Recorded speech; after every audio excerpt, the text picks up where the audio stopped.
Okay, I'm going to share my slides and then I'm going to introduce myself. And I'm really excited today to talk about Instagram for therapists, different types of content to post, how to organize your content, all that kind of stuff. So let me click present here.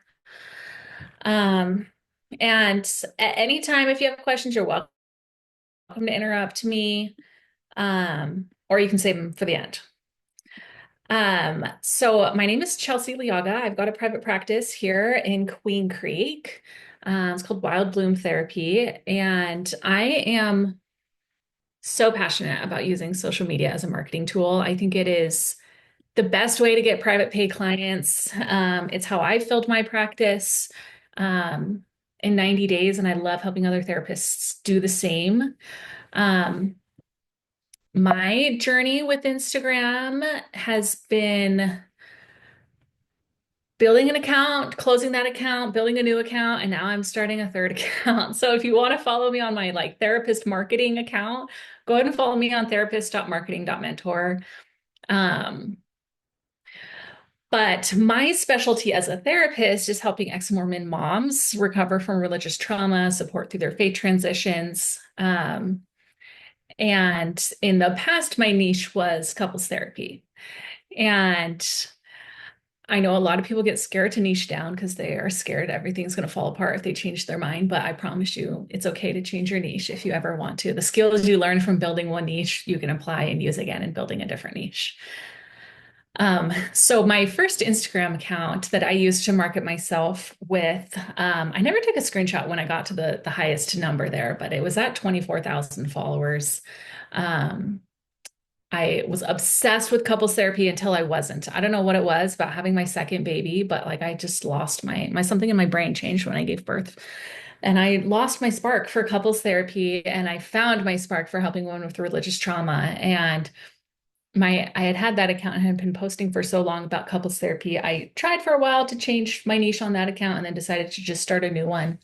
Um, but something that I've learned is that a small but really focused account can be way more powerful than a big account. This second account here on the right, I get more referrals, more aligned, ready to do awesome work in therapy referrals than I did on my account of 24,000 followers. So never let follower numbers ever be something to be too concerned about. I know people who have filled their entire caseload with 300 or 400 followers. But today we're going to be talking about what kind of content to post. What kind of content is the kind of content that actually brings in consult calls and not just likes or comments from other therapists, and how to use Instagram as a really amazing marketing tool for your practice. But before we get into that, I think mindset is so key. I know all of you guys are on Instagram, but maybe people who are watching this recording aren't. But something that I think is key to have in place in your mind is that it's marketing. It's not about you. It's not about your friends. It's not about your family. It doesn't matter if your mom or your sister or your aunt likes what you're posting, because they can't be a therapy client anyways. So it doesn't matter. You're posting for potential clients and that's it. And just because you think it doesn't mean that it's true. Like just because you think you're not creative enough or that you don't have enough time or that you're too old or you're not pretty enough, you're not skinny enough, you're not smart enough, whatever, any of those not enough things, they're really, really not true. Um, and everything you want is on the other side of being cringe. If you think it's embarrassing or cringy to be on Instagram or to be posting on social media, everything you want, the financial freedom, the writing a book, the selling courses, or doing brand partnerships, or influencing the world, or spreading your message, or having more time freedom, or whatever that might be, it's on the other side of being cringe and putting yourself out there and overcoming maybe some fears you have.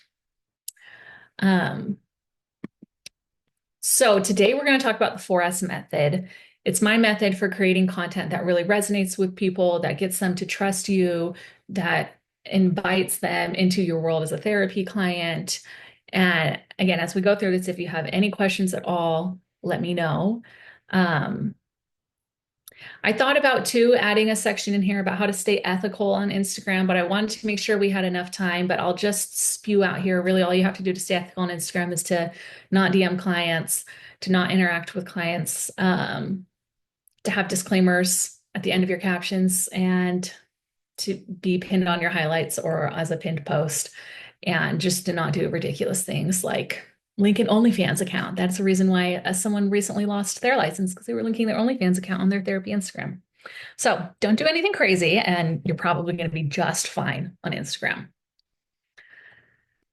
So the 4S method is a framework that I've created over time for creating content that connects, that builds balanced content, build a following, and converts followers to clients. It's designed for therapists who want like actual consult calls, actual real therapy clients, and not just likes. There's a lot of advice out there on how to post like an influencer, or how to post like a digital marketer, or all of these different things, and it doesn't always apply specifically to therapists. The 4S method is going to keep your content balanced and focused on connection. I think connection is so, so, so key. As we all know, as therapists, we are in a loneliness epidemic, and people need connection now more than ever. And Instagram can be a way of building more connection. The 4S method will help you build trust and with potential clients before they ever reach out. I kind of think of it as like a pre-therapeutic relationship. They see the way you think, they see your vibe, even the way that you talk, what your office looks like, all those types of things. It's like a pre-therapeutic relationship. And having a method saves you time and energy, so you're not like staring at a blank screen wondering what to post, or your mind like ruminating when you're trying to fall asleep at night trying to think of what to post on Instagram. So it's helpful to have a method because you were never taught any marketing in grad school. And if you were taught any marketing, I bet my bottom dollar it wasn't social media marketing. And without a plan, it's easy to post content that gets crickets, or like you are an expert and the person who is going to be seeing this content is like a beginner. So sometimes it's really hard to even just take everything you know and put it into a format that's like digestible by someone who's a very beginner on their therapy journey. And this helps you post in a way that's ethical, aligned, effective, just so you're not wasting your time. Nobody wants to be spending more time on social media than they have to. So let's dive into what the 4S's actually are. So there are categories to create connection, awesome content, and categorize all of your ideas. Once you kind of get in content creation mode, ideas will flow, and sometimes they flow easier at other times than others, or sometimes than others. But the 4S's are see, support, smile, and share. So see content is going to be 25%. It's posts that make your ideal client feel seen, known, like you're reading their mind. It's reflective listening. Support content is simple tips, hacks, educational. The key here is to make it very bite-sized and not jargony. And then smile content is funny, relatable content or situations your ideal client finds themselves in, and you find some funny way to relate with your clients on that. And then share content is sharing what's happening in your world or in the world of your ideal client. And we're going to go deep into what all of these look like. I'm going to show you tons of examples. I'm going to give you hooks to use. And you're welcome to steal any and all ideas that are in this presentation. If you take them all, you'll probably have a whole month's worth of content. So see content is validating, it's empathizing, it's I get you, I see you. It's the kind of content that makes your ideal client be like, oh my gosh, like you are reading my mind. You know exactly what I'm going through, and you're going to be the perfect therapist for me. So here's some ideas on the left. So real CPTSD thoughts. Me, I have no idea who the hell I am. 2 minutes later, that was so dumb. Of course I know who I am. Everything's fine. I'm fine. As someone who has, if someone has CPTSD, they're going to see that and be like, oh my gosh, yes, that's exactly me. Like always wondering who I am and knowing who I am and not knowing who I am, all those back and forths. Living with OCD is like having a broken record of a brain that replays the same terrifying thought or image over and over again. So even that language is how somebody, an ideal client, might describe what it's like to have OCD, not like what the DSM-5 says. And then here's another idea with OCD. I don't know if you guys follow Allegra Stevens, or wait, no, how do you say her last name? Allegra Castens. But she's got some really great content. Just showing another example of what it's like, looping phrases, thoughts on repeat to have OCD. On the left here are some hooks you can steal to help you with your C content. So like the POV content is always really great for this. So you're a blank, an ideal client with pain point, and you stumble across my Instagram page. So my niche, so you're an ex-Mormon mom with a fear of wearing anything other than Bermuda shorts, and you stumble across my Instagram page. Um, so that pain point I put in there is super specific, like a fear of wearing anything other than Bermuda shorts. Like obviously that's not something everyone is going to relate to if you didn't grow up with really strict modesty rules, but it's something that exactly my ideal client is going to relate to. So the more specific things you can think of to put in these fill in the blanks is going to be resonate even better. So the second one here, remember, you're allowed to blank even if blank. And all these ideas here on the left are ideas that I've taken from my content that has performed really well. So remember, you're allowed to, man, I hate trying to think of ideas here. You're allowed to want breaks from motherhood, even if you've been told moms have to be with their kids all the time to be a good mom. If maybe maternal mental health was your idea. I'm not going to go through all these ideas. I'm sure you've read them all on the screen by now, but filling in something niche specific and then some really specific pain point. Again, just showing your ideal client that you know what it's like to be them and positioning yourself as a great therapist to help them. The main goal with C content, again, is to just get your ideal client to say, this is so me, you just read my mind, or for them to like send it to their spouse because it made them giggle because it's so spot on. And you want to use your client's words, not your words here. Again, reflective listening. A great place to get ideas for C content is in your intake paperwork, or maybe the way clients say things in sessions. But go back to your intake paperwork in that spot where someone is saying why they're coming in. Look at the language that they're using there, the words that they're using to describe their like symptoms. That is often a really great place to get you an idea of how people are talking about what they're experiencing, and then you reflect that in your content. Any questions about C content before I move on?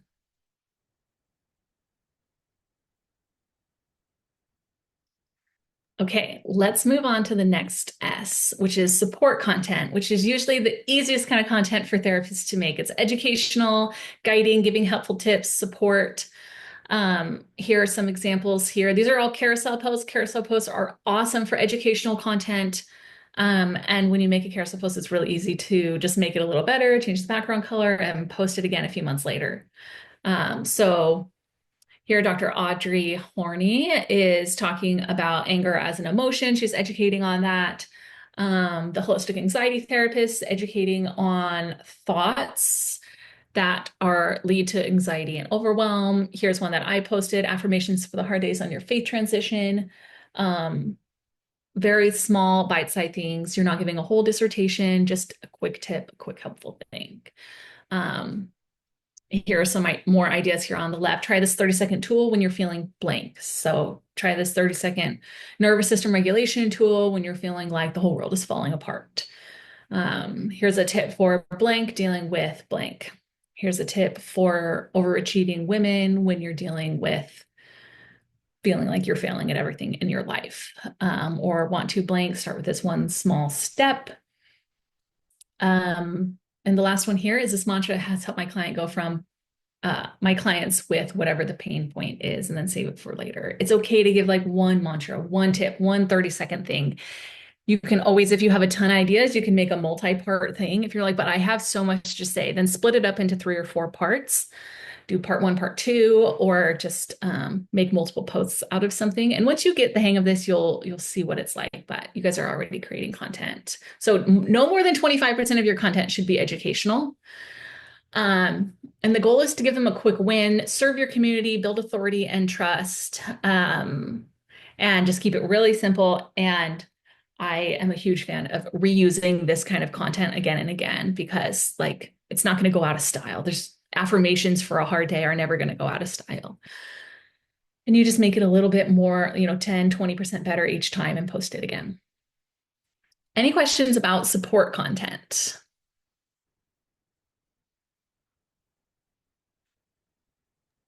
Just a quick question. Do you feel like carousels typically perform better than like individual posts?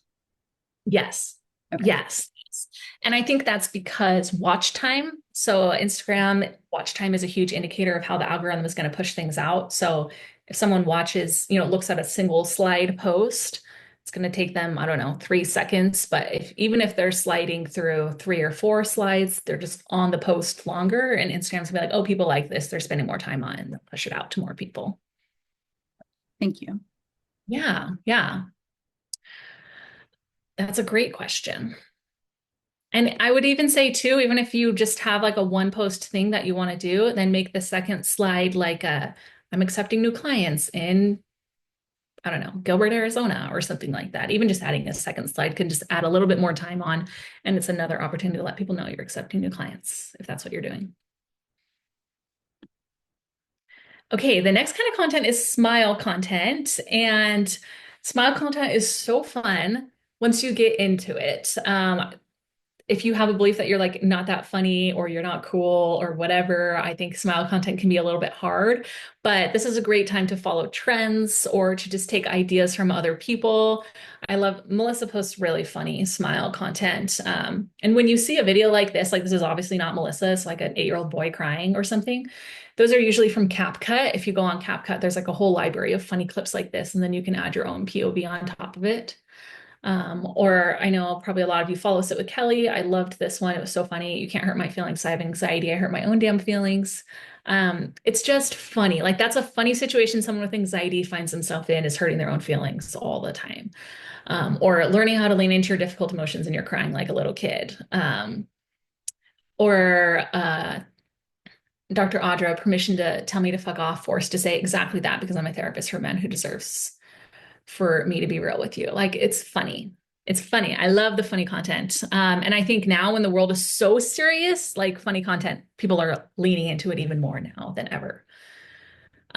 So there's some ideas there on the left. You're welcome to take a screenshot of, write them down. I think also like scrolling the trending audios or, just scrolling through the Reels tab will give you a lot of ideas for smile content. And it's totally okay to be funny online as a therapist. You don't have to be buttoned up. You don't have to be serious all the time. If you ever laugh in sessions with your clients, then I'm guessing you probably all have had moments where you laugh in sessions with your clients, and it's okay to be funny and to like laugh in a way on Instagram as well. So again, the main goal here is to help your ideal client see their experience, but it's also visibility and exposure. Funny content like this, the stuff that's not as serious, usually gets higher views, higher engagement. They're sharing this more than maybe a post listing all the symptoms of CPTSD. Like, I'm not going to send that to my sister, but if there's a funny video about childhood trauma that my sister and I could relate on, I'm probably going to send that to her too. So, anytime someone is sending content, saving it, sharing it, commenting, those are all signals to the algorithm that people like this, and then it's going to get pushed out to more and more people over time. And also, you could think too, like, is this something that somebody might share on their Instagram stories and be like, LOL, this is so me. This funny stuff, they might be more likely to do that because it's not like exposing to the whole world, like what their diagnosis might be. So something to keep in mind with your smile content, try to post something funny like once a week. And the more you do it, the better you'll get at it. Okay, the last pillar of the 4 S's is share content. This is behind the scenes, storytelling, life or business updates, updates in your niche, or maybe even seasonal stuff. Like the holidays are all coming up. You can put any kind of holiday content in share content. So, these kind of posts, the Happy Mother's Day too, and then all the different versions of moms. That's something that's always popular around the holidays. You could do this for Happy Thanksgiving too. People who are spending time with their family, who aren't spending time with their family, all the different versions of what Thanksgiving might look like. You do that for Christmas and New Year's. Or maybe there's some kind of update, like you get a new certification or a new training, or Allegra, she like published some research. That could be something that you could post about. Or Renaissance Healing. This was just like kind of a funny thing of like, what do therapists do between sessions? And it was just like different clips of her sleeping with her dog on her couch. She's just like sharing a little behind the scenes of her life as a therapist. And you don't have to share anything personal if you don't want to.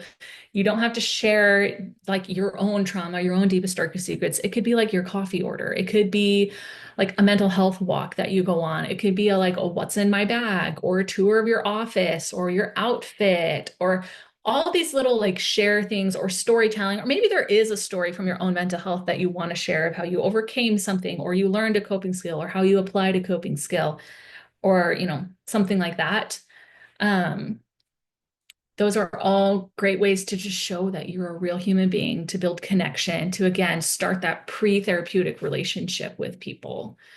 To show even too that you like walk, what's the phrase? You walk the walk and not just talk the talk. Like this last example here, like how I cope in the skill as a therapist for blank. So how I deal with existential dread as a therapist for ex-Mormon moms, and just giving some tips on that. Updates in your niche is another part of share content. And this might look like maybe, maybe there's some update in EMDR or some update in OCD research, or there's some update in, I don't know, the culture of your niche. That's always something that's great to create like a react video to, or your own take on things. I don't know if you guys saw that video a while ago. I know a lot of you are trained in EMDR, where Miley Cyrus was talking about how she had done EMDR therapy, and that could be a great thing to respond to, or to like do what's it called? A stitch onto and give your own reaction to. So things like that. Don't overthink it. This stuff is supposed to be simple. Even like a monthly photo dump of like, life outside of being a therapist or something like that. We're just humanizing you a little bit beyond your role as a therapist, letting people into your world, being timely and relevant in your niche. And again, you don't have to share anything personal. It can be the littlest things, but like you can connect with people on how cute your dog is, or you can connect with people on what your coffee order is. It doesn't have to be like a lot of self-disclosure if you're not comfortable with that. Any questions about share content?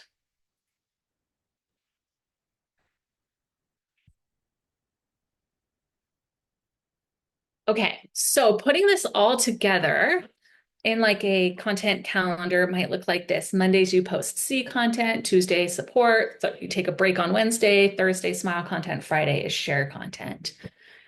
When I'm doing like social media, I guess, management for clients, I have a few one-on-one clients, then I have like a group thing.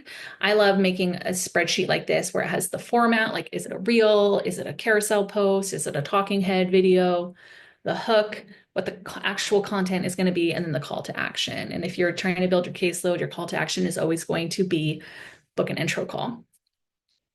Um, any questions about how to put this all together? Do you guys have a content calendar, or do you just post randomly? Do you plan ahead or do it day by day? I'm always curious how other people plan their content.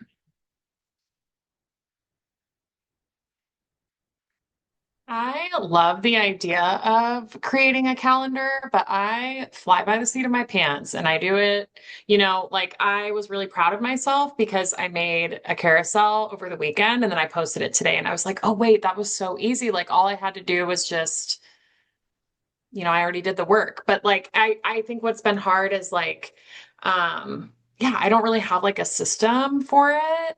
But I find like when I go day by day, I spend so much time doing it that then I get lost in the sauce and I could be on there for hours working on a damn reel. So I love the idea of, yeah, planning ahead or like batching content. I just don't really know. I don't have a system for that yet. So that would be Yeah. helpful. Yeah, and figuring out your own system or time. Like I always do it on Sunday afternoons when my kids are taking a nap and my husband's like watching football. I'm like, great, everyone's occupied. I can go like get all my content done, scheduled for the week. And yeah, then it's so nice to not have to think about it. Yeah, any other thoughts, feelings, questions about a content calendar like this? You're also welcome to steal this format. Just took a screenshot just so I can steal it. But I think the hard part for me is just like coming up with it feels like, I don't know, maybe it's the way my brain works, but it's like the pressure of like figure it out right now, come up with everything right now versus like when I have a thought, being able to follow the thought.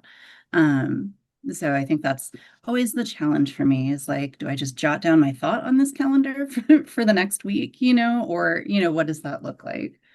Yes, yes. And I think, yes, so helpful. If you've been creating content for a little amount of time, and I know all of you guys have, then like ideas will just kind of come to you. You'll be scrolling for fun and you'll see something and be like, oh, I could totally do it like this. And I think it's so helpful to have like a brain dump note on your phone and you just like write down your ideas. Um, or you could even have 4 notes in your phone, like see, support, smile, share. And as ideas come, just you just messy put them on those notes. And then once a week, having a time in your schedule where you're like, okay, I'm going to go and like schedule this all in. Like I'm going to post these things on this days. This is going to be my hook, my content, my call to action. You like split it up a little more organized, like, and then create the content. Or you take all your random ideas and like put them into Chat GPT and be like, help me organize this into a week of content or whatever. I'm a huge fan of Chat GPT. Um, because yeah, it can be really hard to come up with ideas. And especially if you're like, if the energy is flowing and you have a ton of ideas, sometimes it's really hard to take all of those ideas and like put them into like, I don't know what the word I'm thinking of, just into a week of content or a month of content at a time. But yeah, write down any idea that comes to you. And those ideas that just come to you, like when you're taking a shower or when you're making breakfast, I've found that those are often the best ideas, the ideas that like really perform the best or resonate with the most people. Um, than the ones when I'm like, I got to sit down and think, okay, what am I going to post today? Like the ideas that just come to you in your day-to-day life when you're all relaxed are usually the best ideas. Yeah. Any other thoughts, feelings? I don't want to skip anyone's questions. Okay. So when you have a plan and you have a system, you have clearer messaging. You're talking about the same thing from 4 different angles every week. So it builds more trust, it builds more authority in your niche. You're going to get more online consult calls. Posting consistently when you have a plan that's supporting you, you're going to get more cash pay clients at premium rates because you're building trust by being consistent and showing up.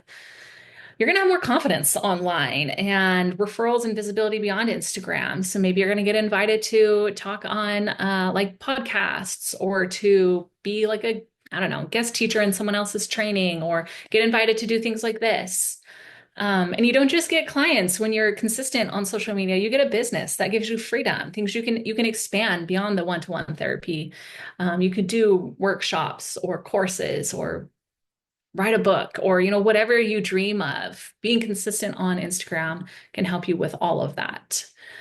Um, and if you guys follow me on my marketing account, I just recently launched the Full Caseload Club, which I'm so excited about. Like just this last week, doors opened, and it's a group mentorship program for therapists who are wanting to grow on Instagram. And I give you ideas of what to post about each week, weekly content ideas with the 4S method. And there's weekly coaching and personalized feedback. And I've trained ChatGPT like personalized GPT tools to help you write your captions and your bio and to coach you through choosing a niche. There's a trainings library on how to film all the different types of content and what to put in your Instagram highlights and what to post on your stories. And I have guest trainings on starting a podcast and website SEO and business mindset and all sorts of different things. It is so beautiful. It is my 3rd child. I love it so much. If you want to learn more, you can go find me on Instagram. You can find all this stuff. You're welcome to send me a DM there. But what questions do you guys have? And this can be like anything goes here. You can ask me questions about my own journey on Instagram. You can ask me questions about your own specific niche. I'd be happy to help you brainstorm ideas of what to post this week or how to set boundaries with social media so it doesn't take over your life. There's so many different aspects of social media for therapists that we could talk about in this Q&A time. How much time do we have? Like 10 minutes. So however you guys want to use this time.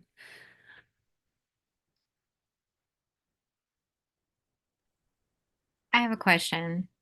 Yeah.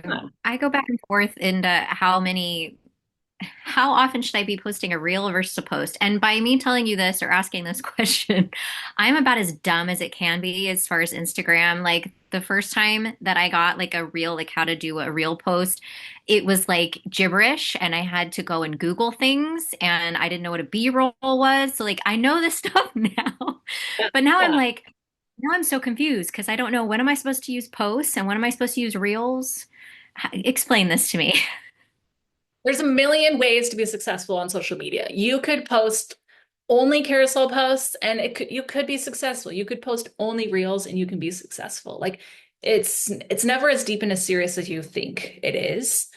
Um, I don't know if you guys used to follow the millennial therapist. She grew a huge account, never showed her face, and only posted like single posts with words on them. Your words have to be amazing. They have to be really amazing if you're only posting words. But you can be successful however you want to. Um, but I would say if you want me to give you an answer and like tell you what to do, which I'm sensing that's what you want me to do. Um, 2 carousels and 2 reels a week. Do it. An educational reel, an educational carousel, like an ICU carousel and more like funny reel, and then like behind the scenes reel. But so there's a lot of different ways to do it. Whatever you find the easiest, I think first just stick with it and get really good at it. Like if B-roll with text on it is easy for you right now, do that for a month, 4 times a week until you feel like, okay, I can really do this. Maybe I can add on another like content style. I also think, Ashley, if you are interested in doing the niche of men with religious trauma, you should totally do it because I don't know literally anybody else who's doing that. That's where I'm headed. So more and more, I don't know if you've seen my post, but more and more I keep putting the emphasis on men. So Yeah, I think that's a genius niche because I have people reach out to me all the time. They're like, "Do you work with men?" And I'm like, "Nope, sorry, I can refer you to other people, but I'll just start referring them all to you." yeah. Yeah, what other questions do you guys have? I think this is such a helpful framework to think through. And I was thinking on the C component, I heard someone say that like comedians know that the more specific you can be, like with your joke or whatever you're saying, the funnier it is. And so it totally lands. The more specific we can be, it's, I think there could be the sense like, oh, I'm going to lose people that don't relate to this, but then you're kind of capturing no one if it's too broad. Yeah. So I guess I'm curious, like Yeah. motivation wise, because I spent a year, probably a little bit over a year, posting every single day, like a talking head style reel. So a ton of time and effort on doing that and, built up pretty quickly. And then I had a baby and went through maternity leave and coming back to like that degree of consistency has been hard to sustain. So, yeah, I guess I'm curious about either mindset or like planning structure that you put in place to make sure posting happens consistently when it feels like there's a lot of life happening. Yeah. Yeah, I think that's an excellent question. Um, I think, yeah, batching and scheduling is like so key and deciding what consistent means for you. Like in being having no kids, consistent might have been every day, and now consistent might be 4 times a week or 3 times a week. I think less than 3 times a week, it's really hard to just like keep your reputation up and to be top of mind and whatever. But even shooting for 3 times a week and then beyond that is like gold stars for you. Mhm. Um, and maybe it's you like pick 3 of these categories that you're going to focus on and come up with your ideas. And if creating, B-roll with text on top is the easiest thing for you right now, and just getting the consistency in place, and then you could like improve the variety or the quality over time. I don't know if you've like read, I think I've actually seen you post about it, reading the book Atomic Habits, where you just like get the habit in place and then you improve it later. I Hmm. think helpful when it comes to this. Yeah. Done is better than perfect. Yeah. Yes, yes. And like my most viral video ever that I ever posted when I was still in my couples therapy niche, it got like 8 million views on it. It was a video of me and my husband laying on the couch, scrolling on our phones. And it was like, I don't know, 10 things to do other than lay on the couch and scroll on your phone with your spouse at night. And then the list was like, do a puzzle, go on a walk, watch a movie, and hold hands. Like I did not need my master's degree to make that post, but That's not like people aren't on Instagram to like learn huge things. So probably just making your post more simple. The simpler the post, usually the better it does. And yeah, just making it easier on yourself, lowering your expectations, and it's going to be just fine. I think mine was also gonna be on like the consistency. Mhm. Um, so going to, I think like just continue to go with that. Does it matter just even like what time I'm posting? I think for me it's just, yeah, social media seems way too overwhelming and I'm like, I know I need to post, but yeah. So the consistency, but also like the time of the day. So I don't know Yeah, if you have to say about that. yeah, yeah. I so if you go on your insights, like you open Instagram and click on your professional dashboard, trying to remember all the steps. You click on your professional dashboard and then you click new followers. You can go down and see like the most active times that they're on. So my followers are most active around 9 a.m. So I schedule all of my posts. I never post live. So I schedule my post to go out at 8:30, just so it's there and ready for them when they get on their phones. If you have a new account, you might not have super accurate data, but if you've had your account for a month or two, then you probably have enough data to really trust that. Um, but also if posting at 10 p.m. every day is the time you're going to post, then just post when you're going to post. Something is better than nothing. Okay. Thank you. Yeah. I think that's a good reminder for me too, is like I just posting something is better than not posting because I definitely got to a point of burnout where I was like pulling up and it was just so many opinions and voices and I'm like, okay, I have to put it down, like I have to step away. So figuring out like how to restart has been a really big challenge. Like how to figure out direction after just kind of putting it down for a while. So, Yeah. Yes. And just, I think sometimes just like following like what sounds fun, what mm, sounds like it would be the easiest and going with that. And you could make it deeper later. You can delete stuff if you want to, if you're like, this actually sucks, or I changed my mind on this thing. You can always archive or delete posts. Um, and yeah, just lowering your expectations, or maybe it's even you just show up in stories every day for a week, and then you start posting once a week for a while, then you start posting twice a week for a while. Like you can build yourself up. Something I find is really helpful. It's like sometimes I just have to like mute every therapist that I know. So I'm not comparing myself to them.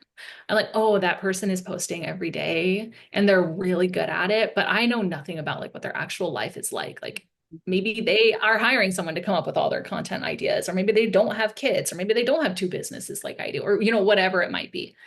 Unfollowing those, and sometimes unfollowing all the marketing people who are giving advice, and just like watching funny cat videos and cooking videos or something, just to get some ideas and like refill your creative juices. sure. Yeah, what other thoughts, feelings, questions? You can totally say no to this, Chelsey, but I'm wondering if in our last 10 minutes here, you would be open to like pulling up one of our accounts and just giving quick thoughts, feedback, something you'd Yes, want to change. Are you open to that? yes. I love Okay. doing calendars. Who wants one? But yeah, who wants her to take a look at your page? Ah, the brave soul. I'll Um, volunteer. Cool. okay, Ashley, what's the name of your account? Is it just your name? No, it's Schley, SHLEY dot therapy. Okay, I've got you here. Okay, do you want like light, medium, or heavy? Like how nitpicky do you want me to be? Let's go somewhere in the middle. Great. Okay, I love that you have therapist in AZ. I think once you figure out your niche, just add whatever your niche is into your name field. So if you decide therapist for men with religious trauma or whatever.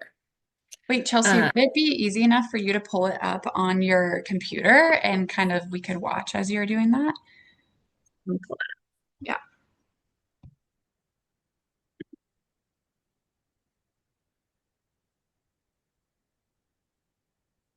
Let me search it again.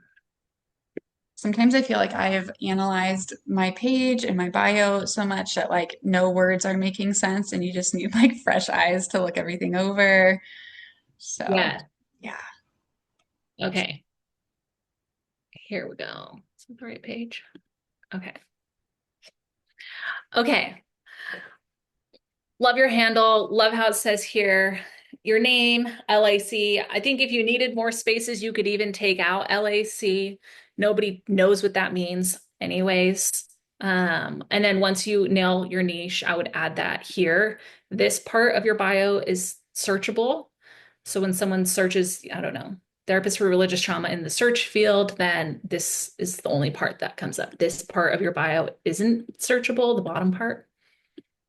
Um, but I would take out psychotherapist because you already have that here. And then once you figure out your niche, because this is everybody, men, women, children. Once you figure out your niche, just like clarify that here. And then I think you could also add, so if you take this out and just say men, then you could also add what modalities you use if you want to put that in here, or helping men with religious trauma start blank and stop blank. That's like a great way to talk about. So like helping men with religious trauma stop, I don't know, people pleasing and start being authentic, or whatever that is for you as a way to describe what you do. And I think if you run out of words, you could even just have the rainbow flag. I think that's enough of a signal to someone who is in the queer community to know that you are safe. I'm assuming that's your intentions there. Okay, so that's your bio. And then is this your intro call scheduler? Yeah, right now it's just a Google form because like I said, I'm working at another practice. I don't want to send them here. Okay, that's perfect. That's perfect. Okay. Oh, I thought that was a bug on me. It's just my own hair falling off my head, tickling me. Okay. Okay, I love that you have this introduction post pinned. Oh, this is from the format I I posted. stole it from you. I love it. I love it. I love that you have this pinned. And then I think over time, as you like refine your niche, you can even refine this as well. I love this. I think this shows your values, who you are, what kind of client is going to really enjoy working with you. Oh, and you do EMDR. I think you could add that to your bio as well. Okay, I love that you have your disclaimer. You've got hashtags. Hashtags are like always going back and forth, I feel like, on what the experts say about hashtags, if they're helpful or if they're not. If you find an easy way to put them on there, I always use like a text replacement. Like if you go to your accessibility settings, you can have it replace one letter with a whole paragraph. And that's why I put my like disclaimer on the end of every post. I type QQ and my disclaimer and hashtags all come up. But if you're stressing about hashtags, don't worry about it. Okay, so I love this niche specific, men not to call you out, but this is why you're exhausted in your relationship. I think you could even get more niche specific with that hook. Sorry, I didn't sleep very well last night. I feel like my brain is working on like 30% capacity. But I love how easy this is to read. I love the colors. I think if you are going to specialize in men, those are great colors that like a man would like. And you can reuse this a million times and just change the words on it.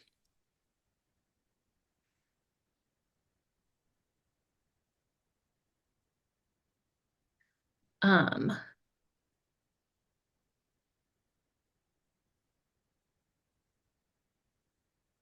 okay, love this message that you're sharing here.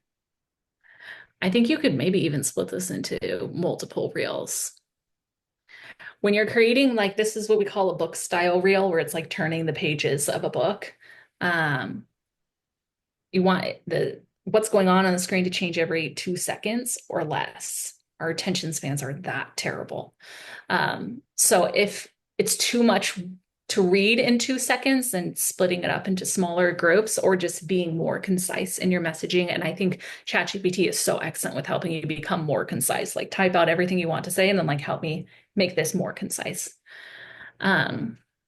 Again, love you got your disclaimer, hashtags. I like your caption here. Something to note is that the long dash, you might want to consider taking out the long dash because people know that ChatGPT is the only one who uses the long dash. If you don't want people to know you're using ChatGPT to write captions, or maybe you do use a long dash, I don't know. But that's something to consider, or to tell your ChatGPT never use the long dash, so then it won't do it over time.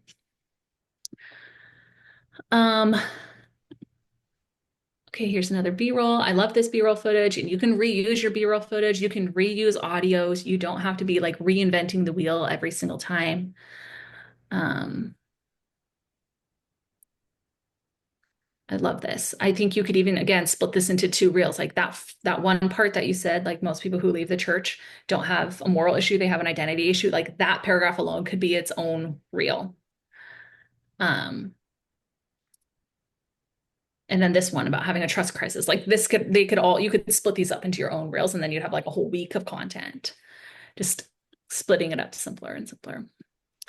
And like, even just looking at your content, I would know that like you would be a great therapist for me, because like religious trauma, religion, believing in myself, I hope this finds all the men, like those are all things that are call outs to someone who might be an ideal client. So love seeing those in your hooks. From a religious trauma therapist, a great way to like show your, like adding from a blank therapist into whatever your hook is, just establishing yourself in your niche, letting people know that like you would be a great person to listen to compared to just some average Joe. I love this. I think memes are so fun. Yeah, you could post memes every Friday or something if that's like a fun, easy thing for you to do. This is hilarious. Okay.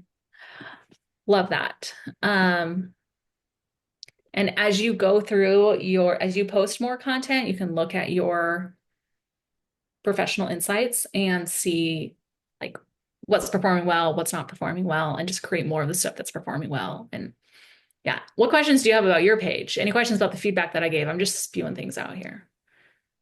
No, I love it. I'm taking notes. Okay. Yeah, I would say Uh, generally, yeah, just split your stuff sorry. up into more things, like just one idea per Okay. post. Okay. Yeah. Yeah. Were you about to say something else too? Sorry, I interrupted you.